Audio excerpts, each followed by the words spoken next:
Tropical forests are one of the most incredible places on Earth, and for great apes, they are a matter of life and survival. There you go. The life lessons learned there are critical and cannot be skipped by any ape. But for orphaned apes, those lessons can be hard to come by. Forest School is their opportunity at a new beginning. Learning about Forest School, this time on Apes Like Us.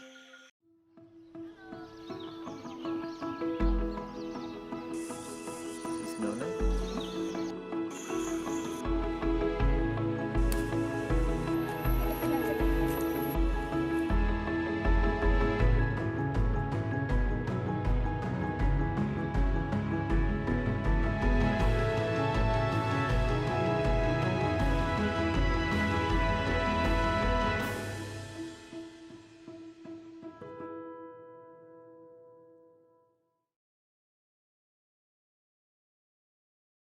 As apes continue to experience devastating loss of habitat and the impacts of illegal poaching, orphaned apes across equatorial Africa, Borneo, and Sumatra pour into rescue sanctuaries. These babies are vulnerable and without the knowledge to survive on their own. To help these orphans learn the necessary skills for life, many sanctuaries are now using forest schools. These schools are taught by caretakers who take the young orphans out into the forest for an all-day experience. There they spend the day in playtime and exploration. Forest schools help mimic the lives young ones would have had they remained with their moms in the wild.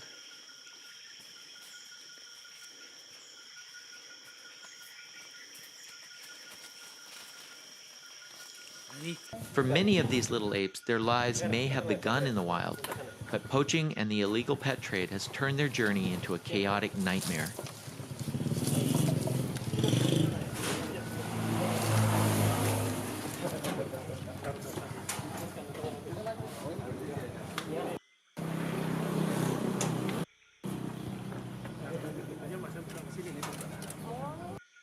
Rescued, they arrive in a foreign place, surrounded by strangers who don't look like them and don't speak their language. So it's up to caretakers to help them heal those wounds and move into a new life. The disoriented little apes will soon learn that they found a new home, full of hope and full of love.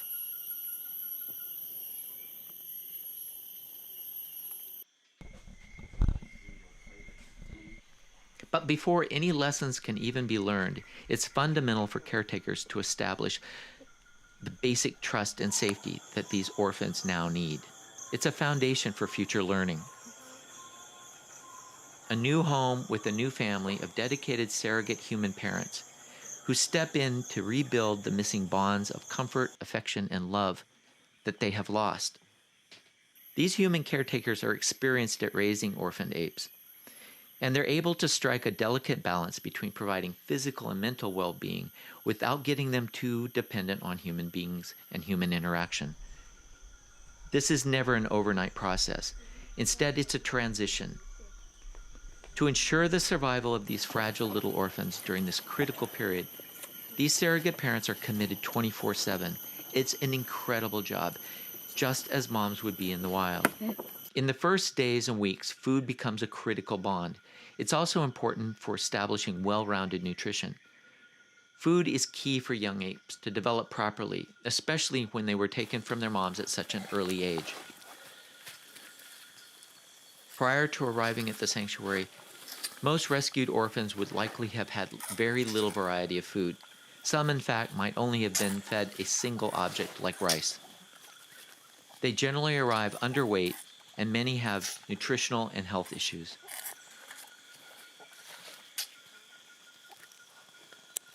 Like kids, poor nutrition in youth can lead to countless long-term health problems.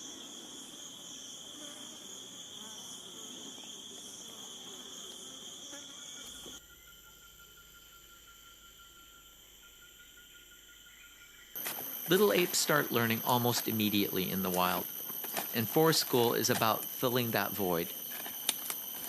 Nest building, for example, is something every ape in the wild is exposed to from the moment it's born, and it's repeated every single day of its life. Nest making is part art and part science, and for young orphans, it's a lesson of, well, trial and error.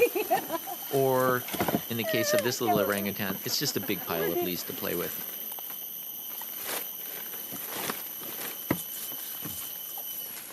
Mary, Mary, Mary, Mary, Mary, Mary. Mereka ngikut Mbak pinter ya. Ikut aku tuh guys. Nests are places of comfort and rest, and it looks like this little gorilla, Chris, has figured out that this one, made by his caretakers, is just about perfect.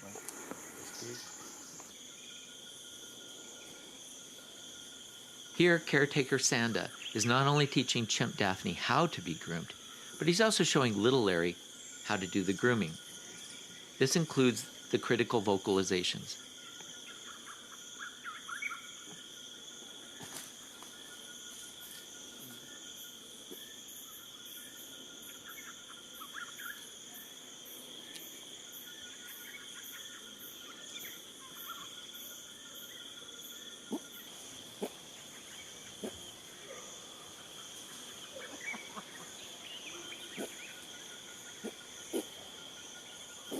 Perhaps one of the most important subjects in forest school is learning to climb. For most apes, the treetops are the real classroom. But learning to get there is half the challenge. Apes climb to forage for fruits, flowers, and leaves, scout out new territories, and escape danger. An ape that can't climb doesn't stand much of a chance of survival back in the wild. Even as infants, these orphans learn how to climb, but always under the watchful eye of their mom. That watchful eye is now the responsibility of their caretaker. Learning balance and agility is key to mastering the art of climbing. For apes, learning to climb isn't just about the knowledge and skill it takes. It's also a matter of developing the muscles little apes need to grip different branches, learn tensile strength of a limb, and how to balance, to leap from tree to tree.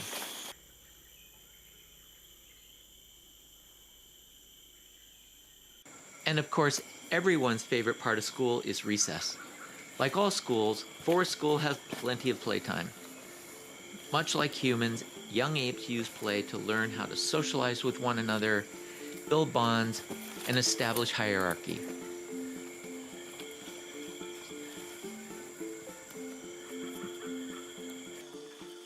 Not only will play bring out the laughter in a chimpanzee, it also teaches them the social boundaries and a sort of ape etiquette, all skills that are necessary when they're old enough to join a troop of their own kind.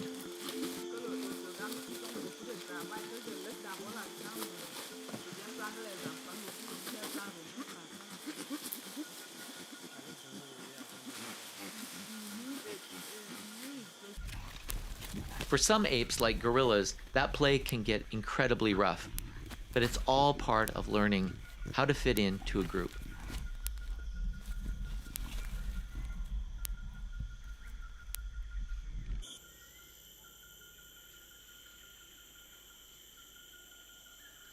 Equally important to finding it is knowing where to find it. As orphans grow older, their caretakers will start making their food trickier to discover, so that they can get used to the basic problem of solving where to find foods and fill their bellies. This is especially critical for orangutans, who have the best opportunity to go back into the wild. Many apes spend a significant portion of their day foraging for different foods throughout the forest.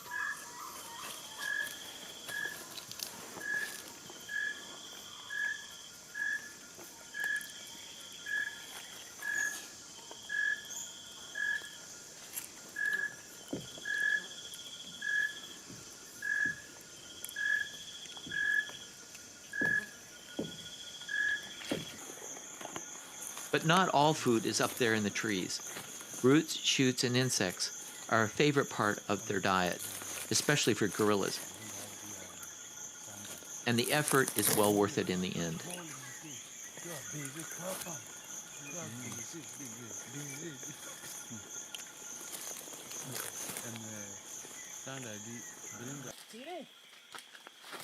For some orphans, the journey through the forest school may take longer than others, but it's critical if they're ever going to be integrated into larger groups and, with luck, go back into the wild. Hey, that's you, Jenny.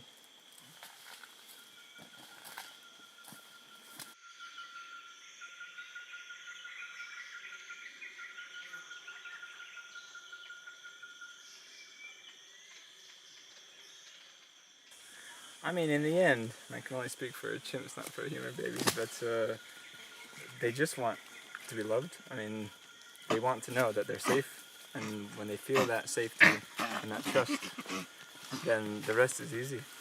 You can do whatever. I mean, that's part of the chimp's downfall too. Is they trust too much. So even some of these individuals that are taking advantage of them in entertainment industries or other industries of that sort, the chimps love them, and in some weird cases, the people even love them, even though they're exploiting them, because because they're so like us, it's easy to build that bond with them. And you can do bad things to a chimp, and people do, and the chimp forgive them, and because they have that relationship there. They want to feel safe. They want to feel loved. They want the attention. As you can see, they will fight for the attention. The rest of it comes down to need. They need food. They need water. They need drinks. They need to survive. But most importantly, to make them feel comfortable, they need interaction. They need someone to be with them. But you can see it, even the way they react to touch and to being held. It's normal for them, just as it is for babies. They want that physical contact.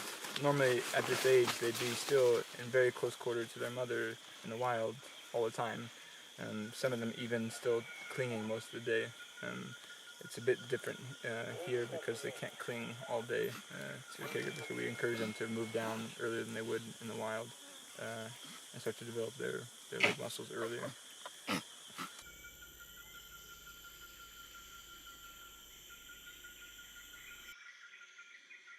The length of forest school can vary for each individual based on their age, history, and their personality. For some that have lived as illegal pets, this transition can take much, much longer. Forgetting their dependence on humans and learning natural ape behaviors can take weeks, months, even years. For others who recently lost their moms, they may still have a solid enough foundation in natural behaviors that they can skate right through forest school and move on to another group inside the sanctuary. Or if lucky, they may even make it back into the wild.